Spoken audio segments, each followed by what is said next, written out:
லக்னத்தில் பிறந்தவர்களின் முன்ஜென்மம் மற்றும் பிறப்பின் ரகசியம் என்ன? உங்க முன்ஜென்ம ரகசியத்தை பத்தி தெரிஞ்சுக்கணுமா?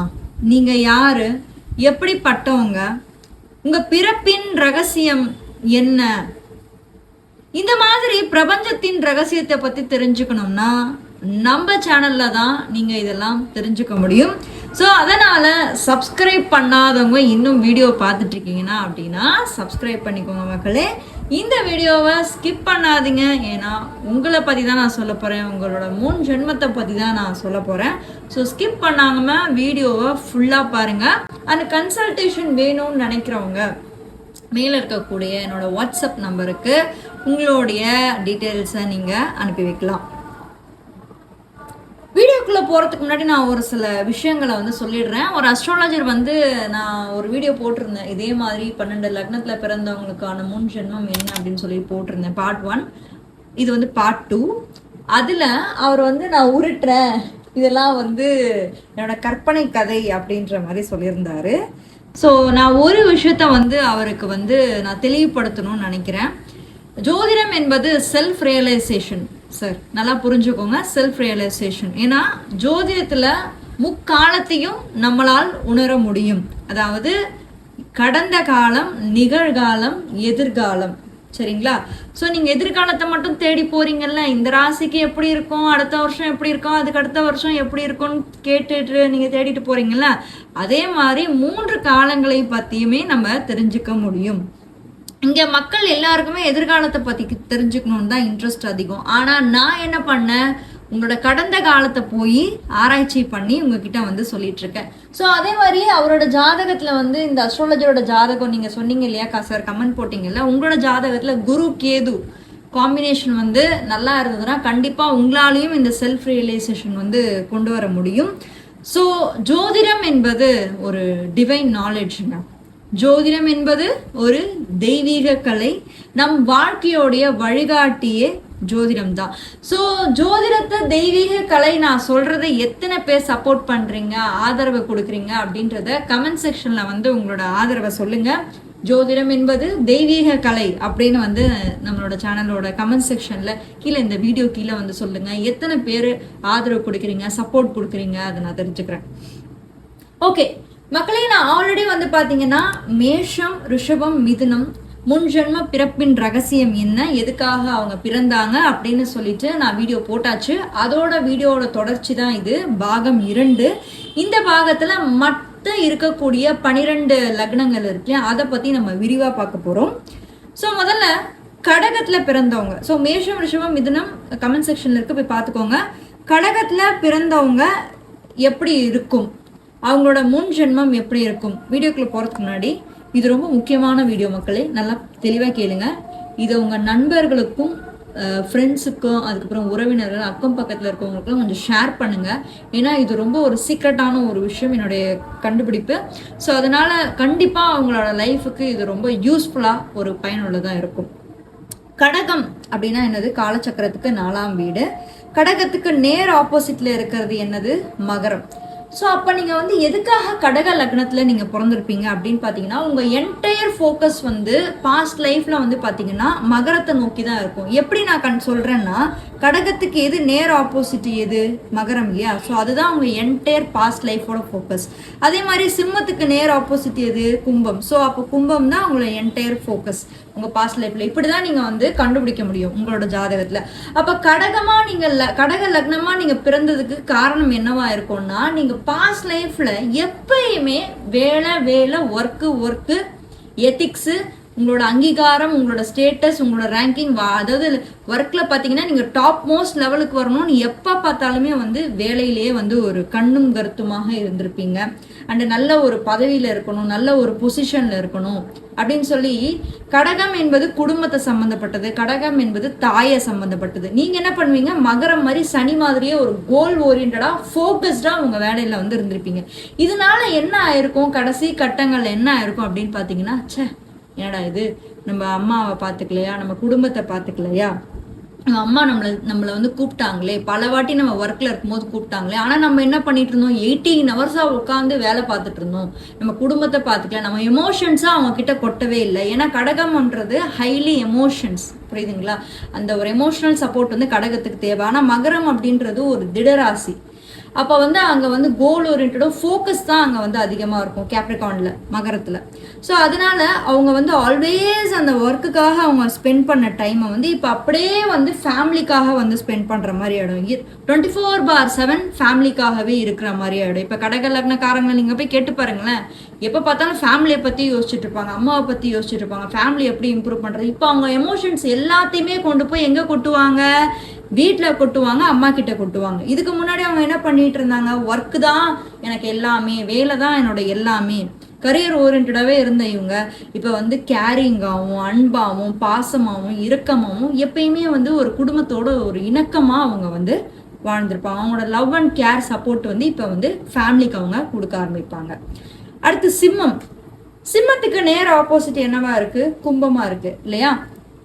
இப்போ இந்த கும்பமா நீங்க வந்து பாஸ்ட் லைஃப்ல வந்து இருந்திருக்கலாங்க. ஒரு சர்டன் பீரியட் ஆஃப் டைம்ல தான் அது உங்களுக்கு வந்து அந்த உணர்வுகளை வந்து உங்களுக்கு வந்து வந்திருக்கும். என்ன பண்ணியிருந்திருப்பீங்க? சிம்மம் வந்து எதை குறிக்குது அப்படின்னு பாத்தீங்கன்னா கிரியேட்டிவ் செல்ஃப் எக்ஸ்பிரஷன். அதாவது உங்களுக்குள்ள இருக்க அந்த தனித்திறமை இருக்கு இல்லையா, படைப்புகள் இருக்குல்ல, இதை பத்தி எல்லாமே சொல்றது வந்து சிம்மம், சரிங்களா? இப்ப நீங்க பாஸ்ட் லைஃப்ல வந்து நான் சொல்றது வந்து கும்பம் வந்து எதை குறிக்குதுன்னா ஹியூமனிடேரியன் ஒர்க். அப்ப நீங்க என்ன பண்ணியிருந்திருப்பீங்க, ஒரு சோஷியல் ரிஃபார்மரா நீங்க வந்து இருந்திருக்கலாம். நிறைய மக்களை வந்து நீங்க ஹெல்ப் பண்ணியிருந்திருக்கலாம், நிறைய பேருக்கு நீங்க சேவை செஞ்சிருக்கலாம். ஒரு மாநிலத்தோட ஒரு மாவட்டத்தோட ஒரு தலைமை பகுதியை நீங்க வந்து வகித்திருக்கலாம். அவங்களுக்காக மக்களுக்காக நீங்க நிறைய ஆயிரக்கணக்கான 2000 மக்களுக்காக நிறைய ஹெல்ப் பண்ணியிருந்திருப்பீங்க. பட் உங்களுக்கு வரும்போது எதுவுமே நீங்க வந்து பார்த்துருக்கவே மாட்டீங்க. அவங்களுக்காக எவ்வளவோ சேவை செய்யறது, சமுதாய நலப்பணி சேவை செய்யறது.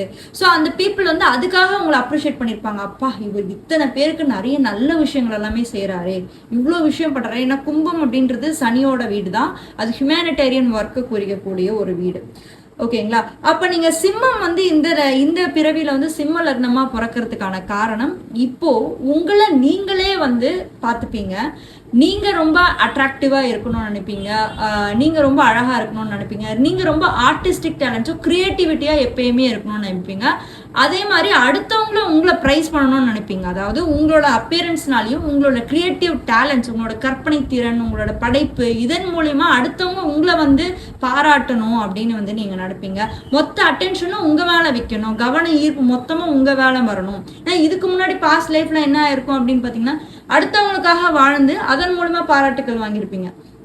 At the end of the day என்ன இருக்கும் அப்படின்னு நீங்க பாத்தீங்கன்னா, நீங்க கடைசி காலகட்டங்களில் என்ன நம்ம அடுத்தவங்களுக்காகவே தான் வாழ்ந்தோமா, நமக்காக நம்ம வாழலையா, நம்மளுடைய அந்த ஆசைகள் எதுவுமே நம்ம பூர்த்தி பண்ணலையா அப்படின்னு இருக்கும்போது நீங்க ஒரு ஆர்டிஸ்டா ஆகலான்னு நீங்க நினைச்சிருப்பீங்க. ஸோ ஒரு கிரியேட்டர் ஆகலாம்னு நினைச்சிருப்பீங்க, ஒரு பெயிண்டர் ஆகலாம்னு நினைச்சிருப்பீங்க, ஒரு ஆக்டரா, ஈவன் ஒரு ஆக்டர் ஆகலான்னு கூட நினைச்சிருப்பீங்க. ஸோ இந்த மாதிரி ஆசைகள் பூர்த்தி ஆகாதனால இப்போ சிம்ம லக்னத்துல நீங்க பிறவி எடுத்து உங்களோட அத்தனை ஆசைகளும் நீங்க வந்து நிறைவேற்றணும்னு நினைப்பீங்க through your creative self expression, புரியுதுங்களா? அதே மாதிரி குழந்தைங்கள் கூட ஜாலியா இருந்திருக்கணும்னு நினைச்சிருப்பீங்க. ஆனா பாஸ்ட் லைஃப்ல என்ன ஆயிருக்கும், எப்ப பார்த்தாலும் அந்த பொதுநல சேவை, மக்கள் பணி, அங்க நான் பாக்குறேன், இந்த ஊரை நான் பாக்குறேன்னு சொல்லி அது பிரகாரமே நீங்க போயிருப்பீங்களே தவிர 5ஆம் இடம்ன்றது புத்திரஸ்தானம், உங்களோட குழந்தைகள், அதுக்குமே நீங்க வந்து இம்பார்ட்டன்ஸ் கொடுத்துருக்க மாட்டீங்க, ஜாலியா இருந்திருக்க மாட்டீங்க, ஃபன் இருந்திருக்காது. ஸோ இப்போ இந்த சிம்ம லக்னமா பிறந்ததுனால all together you need to focus on yourself, உங்களோட வெல்பீயிங் அண்ட் உங்களோட கிரியேட்டிவ் எக்ஸ்பிரஷன். அண்ட் கன்னி லக்னமா பிறப்பெடுக்கிறதுக்கு என்ன காரணமா இருக்கும்? அப்ப கன்னிக்கு நேர் ஆப்போசிட் என்னவா இருக்கு, மீனம். காலச்சக்கரத்துக்கு 12வது வீடு விரயஸ்தானம். அப்ப போன ஜென்மங்கள்ல நிறைய நீங்க விரயம் பண்ணிருக்கலாங்க, நிறைய நீங்க சேரிட்டி கொடுத்துருக்கலாம், நிறைய நீங்க வந்து பொருள் இழந்திருக்கலாம், நிறைய டொனேஷன்ஸ் பண்ணிருக்கலாம். ப்ராப்ளம்ஸ் வந்து அதை வந்து நீங்க வந்து ஃபேஸே பண்ண மாட்டீங்க, எஸ்கேப் ஆயிட்டு ஓடிட்டு இருப்பீங்க, ஐசோலேட் ஆயிட்டு இருப்பீங்க. ஐசோலேட்னா நீங்களே உங்களை தனிமைப்படுத்திக்கிறது. Because you don't want to deal with certain things. அதை எதுக்கு நம்ம டீல் பண்ணோம், நமக்கு மனசு நிம்மதி குறையுதுல்ல, நம்ம ஜாலியா ஹாப்பியா தனிமையா ஒரு இடத்துல நிம்மதியா இருந்துட்டு போவோமே, எதுக்கு உட்காந்து இதை பத்திலாம் திங்க் பண்ணோம்? இதை பத்தியுமே ஒரு கேர் இருக்காது லைஃப்ல வந்து, அட் எண்ட் ஆஃப் த டே ஒரு கேர் இருக்காது. நீங்க நினைக்கலாம் நான் என்ன பிளேம் பண்றேனா, நான் என்ன குத்தம் சொல்றேனா, அப்படி கிடையாது. நீங்க வந்து மீன ராசியில இருக்கவங்க, மீன லக்னத்துல இருக்கவங்க வந்து கண்டிப்பா ஒரு நல்ல இடத்துல இருப்பீங்க. What I am telling about why you were born on certain ascendant. அப்ப ஏதோ ஒரு குறைபாடு இருந்ததுனால தான் நீங்க கண்ணில வந்து பிறந்திருக்கீங்க, புரியுதுங்களா? ஸோ அப்போ வந்து உங்களை நீங்களே தனிமைப்படுத்திக்கிட்டு எதை பத்தியுமே கேர் பண்ணாம ஹெல்த்தை பத்தியும் கேர் பண்ணிருக்க மாட்டீங்க. ஏன்னா கண்ணின்றது ஹெல்த்தை குறிக்கக்கூடிய ஒரு விஷயம், சர்வீஸை குறிக்கக்கூடிய ஒரு விஷயம், சேவையும் உங்களோட ஆரோக்கியத்தையும் குறிக்குதுன்னா அது கன்னி வீடு. ஆனா மீன வீடு அப்படின்றது எதை பத்தியுமே அவங்களுக்கு கவலை இல்லை. All just they want to have, என்ன சொல்றது, ஒரு ஐசோலேஷன், ஒரு தனிமை, ஒரு அமைதி, ஒரு பீஸ், புரியுதுங்களா? ஸோ இதுதான் அவங்களோட ஒரு பிரைமரி கோலாவே இருந்திருக்கும். அண்ட் எது நடந்தாலும் கடவுள் பார்த்துப்பாரு அப்படின்னு சொல்லி கடவுள் மேல ஒரு பாரத்தை போட்டு போயிடுவாங்க. சரி பார்த்துக்கிட்டோம், ஹெல்த் தானே, பார்த்துக்கிட்டோம், கடவுள் பார்த்துப்பாரு அப்படின்னு எல்லா வித ப்ராப்ளத்துலேயுமே அவங்க ஓடிட்டு இருப்பாங்க. இப்போ அவங்க கன்னியா பிறப்படுத்தி என்ன பண்ணியிருப்பாங்க, கன்னி லக்னமா பிறப்படுத்தி வாழ்க்கையில் நடக்கக்கூடிய ஒவ்வொரு விஷயத்தையும், மைன்யூட்டான விஷயம் எல்லாத்தையுமே டீட்டெயிலாக அனலைஸ் பண்ணுவாங்க. ஏன்னா கன்னின்றது புதனோட ஒரு வீடு, டீட்டெயிலாக அனலைஸ் பண்ணும். இந்த இடத்துல புதன் நீச்சம் அடைகிறாரு, புரியுதுங்களா? காலச்சக்கரத்துக்கு 12ஆம் வீட்டில் வந்து புதன் நீச்சம், இங்கே வந்து அவர் வந்து உச்சம் அடைகிறாரு. அப்போ சின்ன சின்ன ப்ராப்ளம் ஏதாவது வந்தாலும் அதை அட்ரஸ் பண்ணுவாங்க, அதை அனலைஸ் பண்ணுவாங்க, அதுக்கு சொல்யூஷன் என்னன்னு கண்டுபிடிப்பாங்க கன்னி புதன். ஆனால் மீனத்தில் இருக்கும்போது அந்த சொல்யூஷன்லாம் அவங்களுக்கு தேவையில்லை, அவங்களுக்கு தேவை நிம்மதி, தனிமை, ஓகேவா? ஸோ இப்போ ஒவ்வொரு பிரச்சனைக்கும் அவங்க வந்து சொல்யூஷன் கண்டுபிடிப்பாங்க. சர்வீஸ் ஓரியன்ட் பர்சனாக இருப்பாங்க, சேவை பண்ணுவாங்க, மக்களுக்காக சேவை பண்ணுவாங்க. முன்னாடி வந்து ஹெல்த்தை பார்த்துருக்க மாட்டாங்க. அதாவது பாஸ்ட் லைஃப்ல வந்து கடைசி வரைக்குமே ஒரு ஹெல்த்தை பார்த்துக்காம நம்மள தனியாவே இருந்து வாழ்ந்து யாரோட ஹெல்ப்புமே தேவைப்படாம இருந்திருக்கும் மீனத்துக்கு. அந்த கடைசி கட்டங்கள்ல என்னடா இது, யார்ட்டா ஹெல்ப் கேட்டிருந்தா கூட நல்லா இருந்திருக்குமே அப்படின்னு நினைக்கும் போது, இப்போ இந்த கண்ணிக்கு வரும்போது அடுத்தவங்களுக்கு ஹெல்ப் பண்றது, அடுத்தவங்க கிட்ட ஹெல்ப் வாங்கிக்கிறது, புரியுதுங்களா? டெய்லி வந்து அவங்களோட ஒர்க்கை பார்க்கணும்னு நினைக்கிறது, ஏதாவது நோய் பிரச்சனை ஏதாவது இருந்ததுன்னா கூட அதை சரி பண்ணிக்கணும், உடனுக்குடனே சரி பண்ணிக்கணும்னு நினைக்கிறது, அவங்கள ரொம்ப டேக் கேர் பண்ணிக்கிறது, டெய்லி ரொட்டீனை பார்த்துக்கணும் அப்படின்னு நினைக்கிறது. ஸோ இதெல்லாமே அவங்க குறைபாடாக இருந்திருக்கும். இப்போ கன்னி லக்னமாக வந்து பிறப்படுத்துறதுனால இது அவங்க ஆசைப்பட்ட விஷயங்கள் எல்லாத்தையுமே வந்து இப்போ நிறைவேற்றணும்னு பார்ப்பாங்க. அதுக்கப்புறம் துலாம் லக்னமா வந்து பிறப்பெடுக்கிறதுக்கு என்ன காரணமா இருக்கும்? இந்த துலா லக்னத்துக்கு நேர் ஆப்போசிட்ல இருக்கிறது என்னது? மேஷம் செவ்வாயோட வீடு, துலாம் வந்து சுக்கிரனோட வீடு. அப்ப நீங்க பாஸ்ட் லைஃப்ல நீங்க என்ன பண்ணிருப்பீங்க? All your focus on yourself. உங்களை நீங்க ரொம்ப ஃபோக்கஸ் பண்ணியிருந்திருப்பீங்க, உங்களுக்கு நிறைய இம்பார்ட்டன்ஸ் கொடுத்துருந்துருப்பீங்க, ஓகேவா? மற்றவங்கள பத்தி, மற்றவங்களோட ஒப்பீனியனும் மற்றவங்களோட இதுவும் அதை பத்தி டோன்ட் கேர். ஆல்வேஸ் உங்களை நீங்கள் ஃபோக்கஸ் பண்ணிட்டு ஜிம்முக்கு போயிட்டு உங்கள் பாடியை ரெடி பண்ணிட்டு உங்களோட அப்பியரன்ஸை நீங்கள் பார்த்துட்டு, அந்த பக்கம் உங்கள் மனைவி வந்து உங்களை தேடிட்டு இருப்பாங்க, கொஞ்சம் வாங்க, ஹெல்ப் பண்ணுங்க, எல்லாம் பண்ணுங்க, ரிலேஷன்ஷிப் இம்பார்ட்டன்ஸ் கொடுங்க. ஆனால் இங்கே நீங்கள் என்ன பண்ணுவீங்க? All your focus on your self. So ஒரு பிஸ்னஸ்ன்ற ஒரு விஷயம் தான், அது போட்டு அதில் வந்து நீங்கள் இன்வால்வ் ஆக மாட்டீங்க, தனியாக இருக்கணும்னு நினைப்பீங்க. ஸோ ஒரு லீடராக இருக்கணும்னு பார்ப்பீங்களே தவிர ஒரு அந்த கம்பேனியன்ஷிப்புன்னு இருக்கும் இல்லைங்களா, அந்த கம்பேட்டபிலிட்டி, கம்பேனியன்ஷிப்பு, ஊரோட ஒத்து வாழணும்னு நினைக்கிறது, நம்மளை விட மற்றவங்களுக்காக வாழணும்னு நினைக்கிறது, அதெல்லாம் சுத்தமாக எதுவுமே இருந்திருக்காது. At the end of the day என்ன நினைப்பீங்க? நம்மளுக்காக தான் வாழ்ந்தோமே தவிர அடுத்தவங்களுக்காக நம்ம வாழவே இல்லை. ஸோ நம்ம ரிலேஷன்ஷிப்காக வாழவே இல்லை, நம்ம ஃப்ரெண்டை நம்ம பிஸ்னஸ் பண்ணலான்னு கூட கேட்டாங்க, அப்போ நம்ம அதுக்காக போகவே இல்லை. ஸோ அந்த ஆசை வந்து அப்படியே இருந்ததுக்கப்புறம் இப்போ நீங்கள் துலா லக்னமாக வந்து அடுத்தவங்களுக்காக வாழ ஆரம்பிப்பீங்க.